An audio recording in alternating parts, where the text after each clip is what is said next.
Terima kasih Ibu Presiden, para menteri yang terhormat, anggota Dewan. Saya hadir di sini hari ini sebagai Menteri Luar Negeri negara Yahudi di tanah leluhur kami, tanah Israel. Hadirin sekalian, sekitar 4.000 tahun yang lalu, leluhur kami Abraham hidup dan berjalan di Hebron, Beersheba, dan Beit El kuno.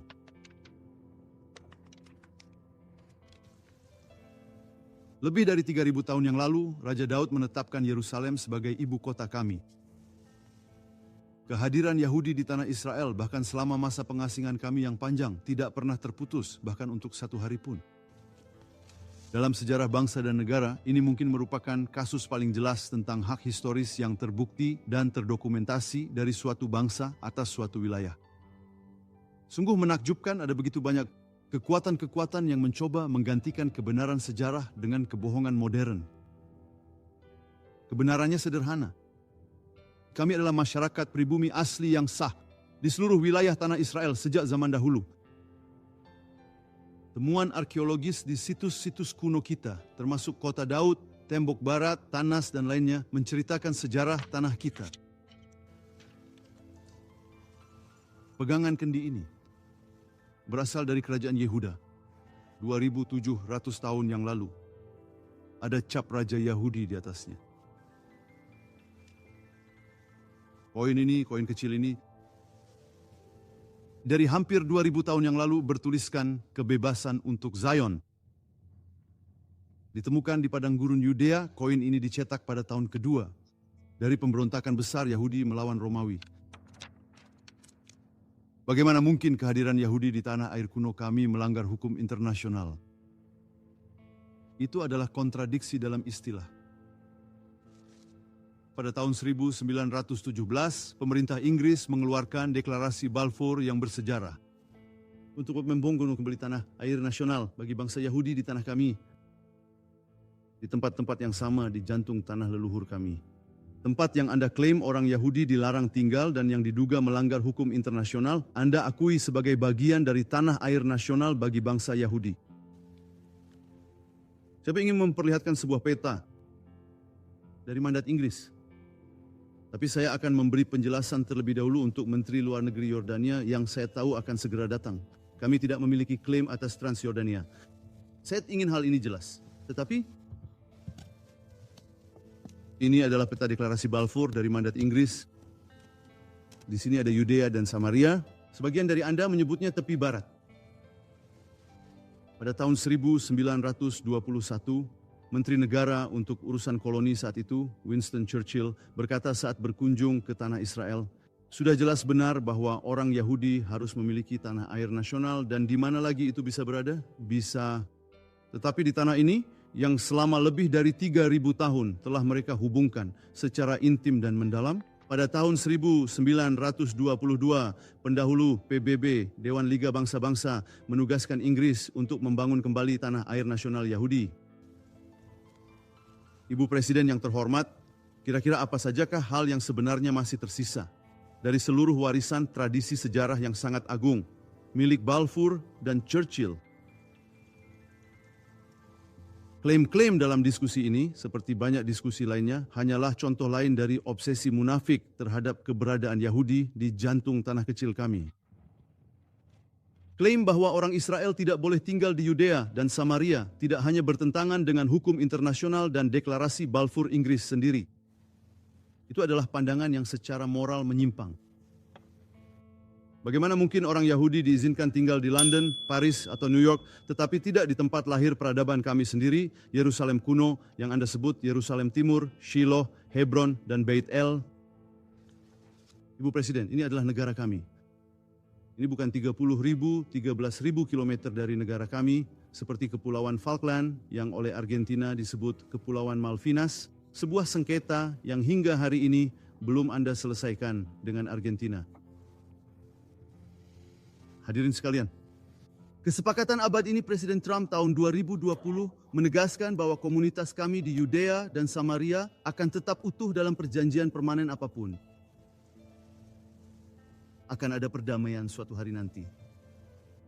Perdamaian itu tidak akan tercapai dengan memindahkan orang dari rumah mereka, baik Yahudi maupun Arab, tidak satu pun dari mereka.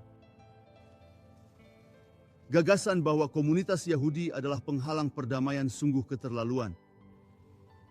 Hal itu tidak sesuai dengan realitas saat ini maupun masa lalu di Yudea dan Samaria. Dengan segala hormat, kami tidak akan mengorbankan warisan, keamanan, dan masa depan kami hanya demi meredakan kesulitan politik dalam negeri negara lain. Israel menandatangani perjanjian Oslo, dan yang didapat adalah intifada berdarah berupa serangan bunuh diri. Israel secara sepihak menarik diri dari Gaza pada tahun 2005. Kami membongkar komunitas kami, pangkalan militer kami, bahkan makam-makam kami. Yang kami terima adalah negara teroris terbesar di dunia di Gaza dan pembantaian 7 Oktober. Kapan kalian akan mengerti? Kami tidak akan mempertaruhkan keberadaan kami sendiri. Para anggota yang terhormat, otoritas Palestina yang dibentuk berdasarkan perjanjian Oslo secara terang-terangan melanggar perjanjian-perjanjian yang menjadi dasar pendiriannya. PA berkomitmen untuk memerangi teror dan hasutan, namun kalian tidak akan menemukan teroris di penjara-penjara itu. Selain itu, otoritas Palestina memberlakukan kebijakan upah yang menyimpang, memberikan gaji kepada para teroris dan keluarga mereka. Mengapa tidak ada satupun dari kalian mengatakan sesuatu tentang hal itu? Siapapun.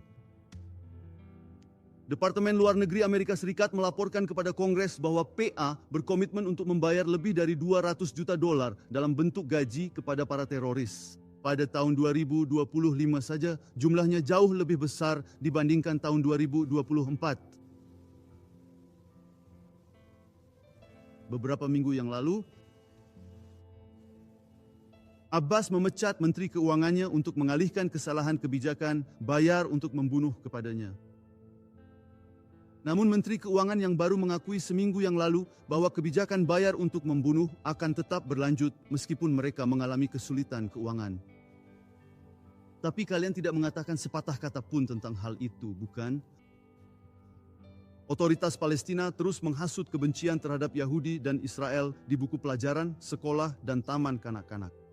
Lewat topeng dan media. Peta ini sebuah rekaman video dari sekolah dasar Palestina di Hebron menampilkan sebuah gambar tengkorak yang diletakkan tepat di atas kawasan pemukiman komunitas Yahudi. Tengkorak. Apa pesan untuk anak-anak? Inilah nasib yang mereka rencanakan untuk orang Yahudi. Otoritas Palestina sama seperti Hamas mencuci otak generasi penerus agar membenci orang Yahudi. Di bawah otoritas Palestina terjadi penghancuran sistematis terhadap situs-situs suci dan arkeologis. Warga Palestina menggunakan traktor untuk merusak situs Alkitab di Gunung Abel. Anda mungkin sudah mengetahuinya dari Alkitab. Penghancuran secara sistematis. Tidak ada sepatah kata pun tentang hal itu. Tapi inilah sejarah tanah ini. Mereka sedang menghancurkan. Orang-orang Palestina mengalihkan air dan melakukan pelanggaran lingkungan untuk merugikan warga kami. Dan Anda bisa melihatnya di sini. Pembakaran limbah di wilayah Palestina dengan sengaja mencemari udara dan membahayakan kesehatan penduduk di kota-kota Israel terdekat. Badan ini mengklaim sebagai pelindung lingkungan. Di mana suara kalian? Hampir 300 bangunan didirikan setiap bulan hanya pada tahun 2025 oleh warga Palestina di area C. Pembangunan ilegal secara besar-besaran. Ini adalah pelanggaran terang-terangan terhadap perjanjian kami. Namun kalian tidak mengatakan sepatah kata pun tentang hal itu. Kecaman hanya ditujukan untuk pembangunan yang ditujukan bagi komunitas Yahudi. Berapa banyak dari kalian yang mengecam hukuman mati rasis dari otoritas Palestina bagi siapapun yang menjual properti kepada orang Yahudi? Apakah kalian percaya bahwa di tahun 2026 masih ada hukuman mati bagi yang menjual properti kepada orang Yahudi?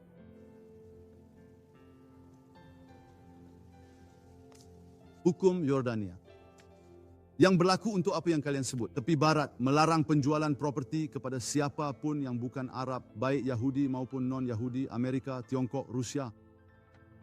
Berapa banyak dari kalian yang mengecam keputusan kabinet Israel minggu lalu untuk membatalkannya? Benarkah kalian percaya bahwa undang-undang rasis seperti ini seharusnya masih ada di tahun 2026? Pilihan apa yang kami miliki selain memperbaiki ketidakadilan yang menyimpang ini?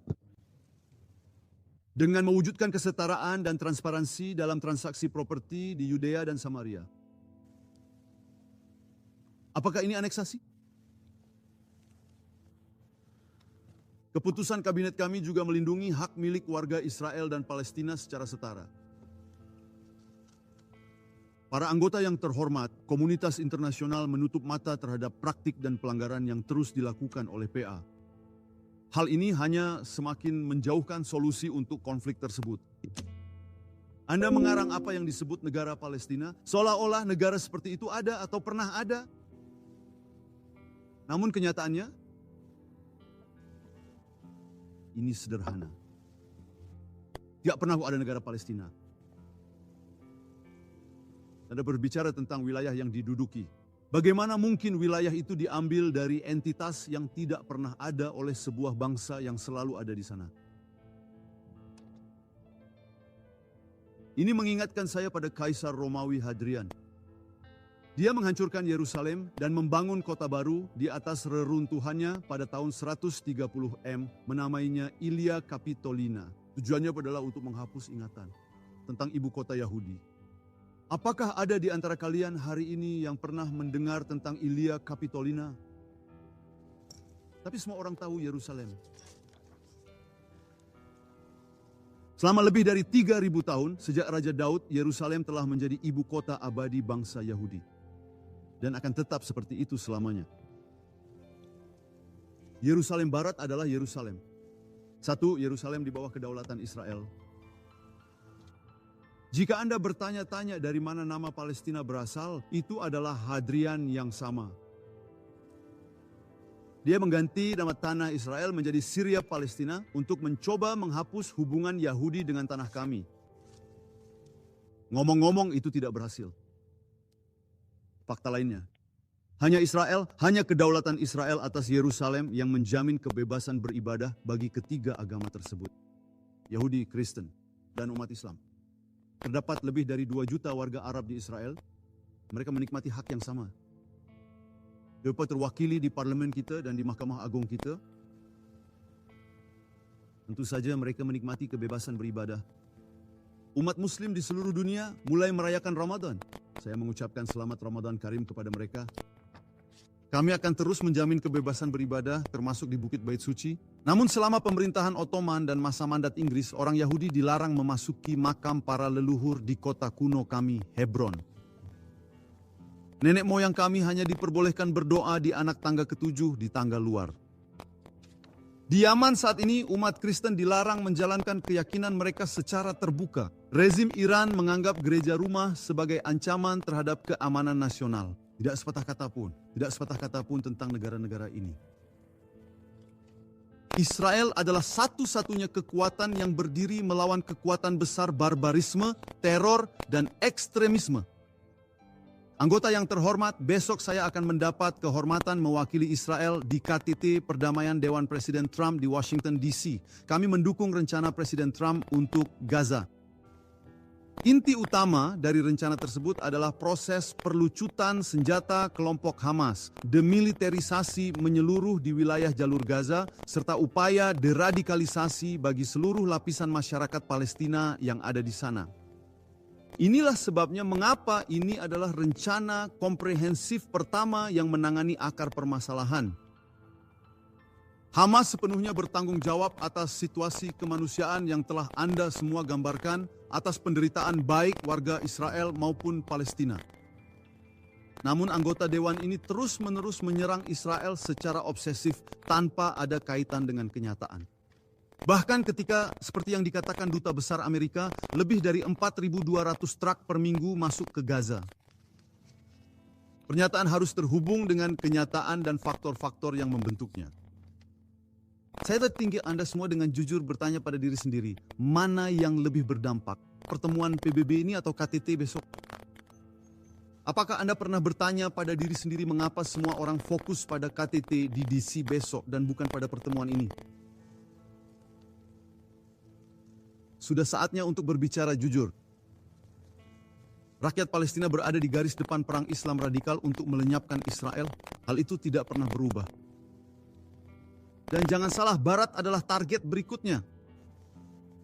Sudah saatnya untuk menghentikan pendekatan yang sepihak dan tidak seimbang. Saya menyerukan kepada PBB untuk segera sadar sebelum kehilangan sisa-sisa pentingnya, pengaruhnya, dan statusnya. Terima kasih.